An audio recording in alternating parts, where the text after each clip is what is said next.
உலகில் வாழும் அனைத்து விவசாய சொந்தங்களுக்கும் வணக்கம். நம்ம இப்போ புதுசாக ஒரு சேனல் ஆரம்பிச்சிருக்கோம். சேனல் பேர் கேட்டிங்கன்னா பொறுப்பை விவசாயி.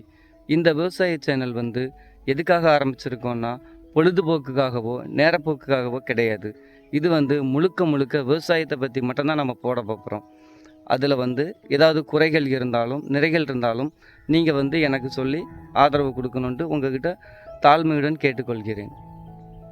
இந்த சேனலில் முழுக்க முழுக்க விவசாயத்தை பற்றியும் முருங்கை விவசாயத்தை பற்றி மட்டும்தான் நம்ம போட போகிறோம். அதனால் உலகத்தில் எங்கெங்கே முருங்கை மரம் முருங்கை விவசாயிகள் இருந்தாலும் எல்லோரும் கண்டிப்பாக எனக்கு ஆதரவு தாங்க.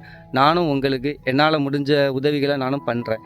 எனக்கு தெரிஞ்சதை உங்களுக்கும் நான் சொல்லித்தரேன். தெரியாததை நான் உங்ககிட்ட கேட்குறேன். நீங்களும் எனக்கு சொல்லித்தாங்க.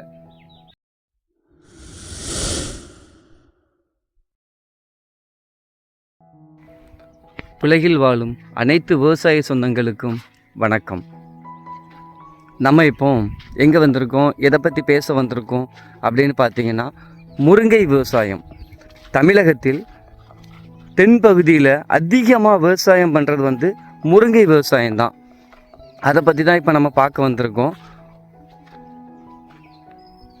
அந்த முருங்கை விவசாயத்தில் விவசாயிகள் சந்திக்கும் பிரச்சனைகள் என்னென்ன, அவங்க தொழிலில் என்னென்ன பிரச்சனைகள்லாம் வருது, அந்த முருங்கை மரத்தில் என்னென்ன நன்மைகள் இருக்குது, என்னென்ன கெடுதல்கள் இருக்குது அப்படிங்கிறத பற்றி நம்ம சேனலில் டெய்லி ஒவ்வொரு நாளும் உள்ளதை அப்டேட் பண்ணிக்கிட்டே இருப்போம்.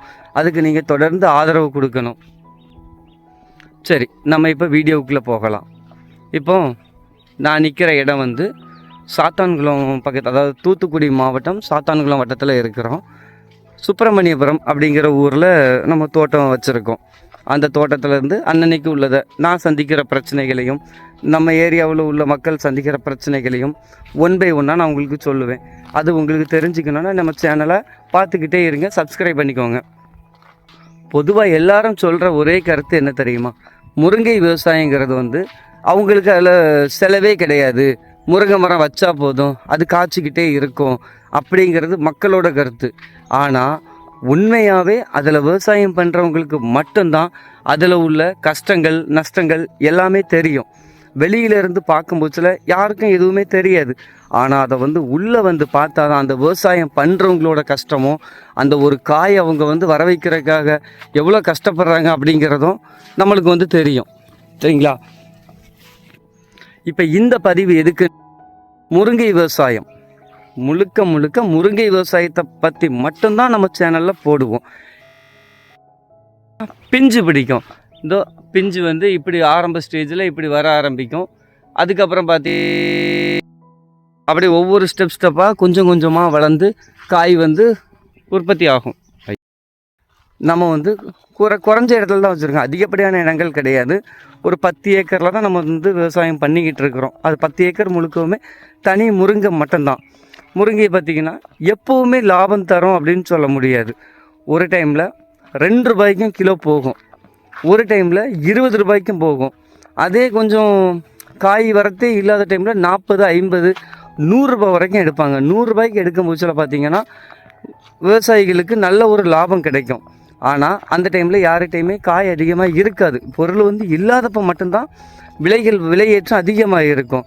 பொருள் இருக்கும் போச்சில் மற்ற காய்கறிகள் பார்த்திங்கன்னா 10 ரூபாய்க்கு குறையாமல் விற்கும். ஆனால் முருங்கைக்காய் மட்டும் 1 கிலோ 1 ரூபாயிலிருந்து 5 ரூபாய்க்கு உள்ளே தான் இருக்கும். அதுக்கு மேலே கூடவே செய்யாது. அப்போ விவசாயிகளுக்கு அந்த டைமில் மிகப்பெரிய நஷ்டம்தான் கிடைக்கும். ஆனாலும் இந்த முருங்கை விவசாயிகள் மனம் தளராமல் எப்போவுமே அந்த முருங்கையை வச்சு வளர்த்து கொண்டு வருவோம். காரணம் என்னன்னு கேட்டிங்கன்னா, தென்பகுதியில் தண்ணீர் பற்றாக்குறை அதிகம். இந்த பகுதியில் தென்னை மரங்கள், வாழை மரங்கள், நெல் எல்லாமே ஒரு காலத்தில் வச்சுருந்தாங்க. ஆனால் இப்போ நிலத்தடி நீர் மட்டும் ரொம்ப கீழே போயிடுச்சு. அதனால் வறட்சியை தாங்குகிற ஒரு விவசாயம் தேவை அப்படின்னு சொல்லிட்டு யோசித்து எல்லாருமே இப்போ முருங்கை விவசாயத்துக்கு மாறிட்டோம். அப்படி மாறினதுக்கப்புறம் அதில் உள்ள பிரச்சனைகள், நிறைய பிரச்சனைகள் வரும். ஒவ்வொரு டைமுக்கும் ஒவ்வொரு பிரச்சனைகள் வந்துக்கிட்டே இருக்கும். முருங்கை விவசாயத்தில் மட்டும், மற்ற எல்லா விவசாயத்திலும் வரும், ஆனால் முருங்கை விவசாயத்தில் அதிகப்படியாக வரும். அதெல்லாம் வந்து நம்ம ஒவ்வொரு வீடியோவிலையும் அந்தந்த பிரச்சனைகளை பற்றி நம்ம போட்டுக்கிட்டே இருப்போம். நீங்கள் அப்பப்போ உள்ள பிரச்சனைகளை தெரிஞ்சுக்கலாம். உங்ககிட்ட உள்ளதை நீங்கள் எங்ககிட்ட சொல்லி ஷேர் பண்ணிக்கலாம். நானும் தெரிஞ்சுக்குவேன்.